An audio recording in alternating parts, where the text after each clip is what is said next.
Hey guys, I'm taking this video on my phone, but I wanted to I'm gonna try to blend it into one of my more high quality videos on YouTube, but I just wanna show you how I pack a raw card when I'm shipping it on eBay. So I've got this nice little Shaq scoring magnets, raw, pretty decent condition, but let's say I wanted to sell this on eBay. I got a deal done for $35,000 cash, of course. And it's time to ship, right? So I just want to show you guys how I ship. I try to err on the side of caution anytime I ship. But the first thing I do is, as you can see, the card is always going to be in a penny sleeve. And this is just how I store my cards. So it's always going to be in a properly sized penny sleeve. Don't put a regular card in a thick sleeve. Don't put a thick card, try to jam it into a regular size sleeve because it doesn't work and you'll kill the corners. So a regular, perfectly sized penny sleeve on a perfectly normal card here, a regular size top loader. Don't try to jam it into those like super thin top loaders that exist out there. Just get the regular size. I wish I knew the point size, but I don't. And then I take the card and I use painter's tape, never Scotch tape. Painter's tape, I make sure the card is down, and then I sort of pinch at the top to try to prevent some movement, right? So I pinch at the top. As you can see, it's a little bit, pinched. It keeps the card from sort of moving in transit as best as possible. And that's it. Just one piece of painter's tape towards the top, okay? Next step is I take the card, I put every single raw card that I ship in a bag just in case there's some type of moisture breach or it goes through a storm or something like that. I don't want the card to get damaged, so I take the card, I always face it outward so the back of the label is not facing it, and then I put the painter's tape face down.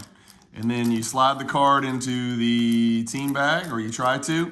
Make sure it's all the way snug at the bottom. Again, that'll prevent movement. And then you take it and you fold very tightly at the top here. And then you take the painter's tape again. Just need a little piece.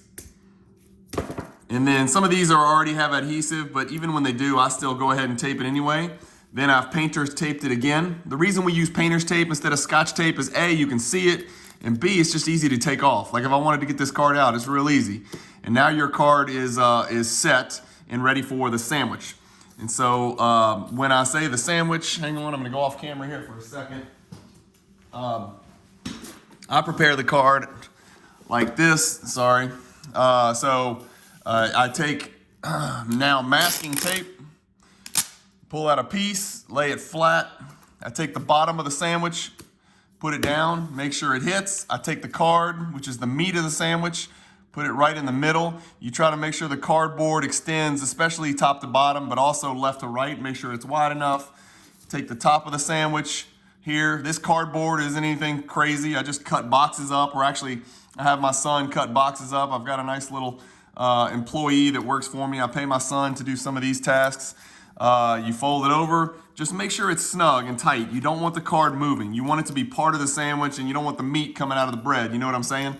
That's what she said. So you got your sandwich here. I always, as an abundance of caution, also go this way. Boom, boom, okay? And now you've got your completed sandwich. That card's going nowhere. That card's safe, which is great. And then depending on the value of the card, okay? So I've got an old label. This is obviously another thing, guys. Always save and reuse your bubble mailers. There's no reason to go buy supplies. If you're buying a hell of a lot of cards, just reuse these things. I always write, please do not bend, in red at the bottom on the front. I don't know if it helps, but it certainly doesn't hurt, and it takes 2 seconds. Then you slide your, and this is probably too short. I normally would have a little bit bigger bubble mailer, but you slide that in, okay? Let's just assume it fits. I wouldn't send it like this because it doesn't even fit, but let's assume it does for the sake of the video. Then I take more masking tape and I go right across the top. Of course, I put my new label on here, and then I go right across the top, okay?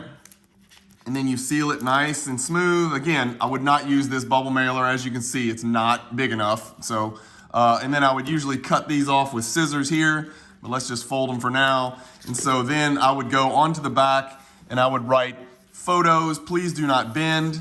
Okay, just and then I always put thanks. I don't want to piss off the mail carrier, so I always put please do not bend, and I put photos on there. I don't want to put expensive basketball cards or something like that.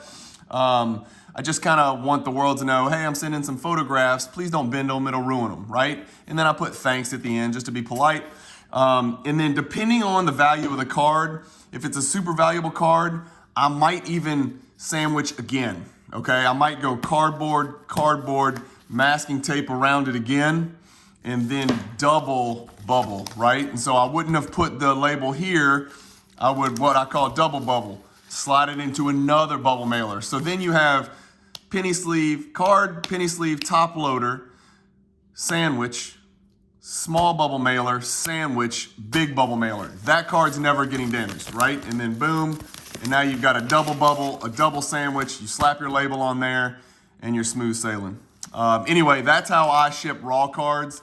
The only difference between shipping raw and shipping graded for me is obviously I don't have a penny sleeve, I don't have a top loader. I still put the slab into a team bag, and then I use painter's tape to close up the team bag, and then I create the same type of sandwich. But when I send a slabbed card, I never send it in a small size bubble mailer like this. I usually put it in a small size bubble mailer, and then I double bubble like we just showed, right? And so lots of cardboard, lots of protection. You don't want the corners of those slabs getting chipped because that's gonna undo your sale, and you're gonna have to deal with the return and reshipping and pay to ship back and all that other crap that goes with it. So that's what I do, guys. Hopefully that's helpful for you all. Sorry for the low video quality. I'm gonna try to blend this in because I'm doing a nice little video about eBay do's and don'ts. So hopefully that helps you guys. Some of you guys that are new to shipping on eBay, or even guys that have shipped forever. If there's something that I left out, please let me know. Put it in the comments. I'd really like to know if there's something I'm not doing that I need to be doing that I haven't really thought through. Thanks, guys.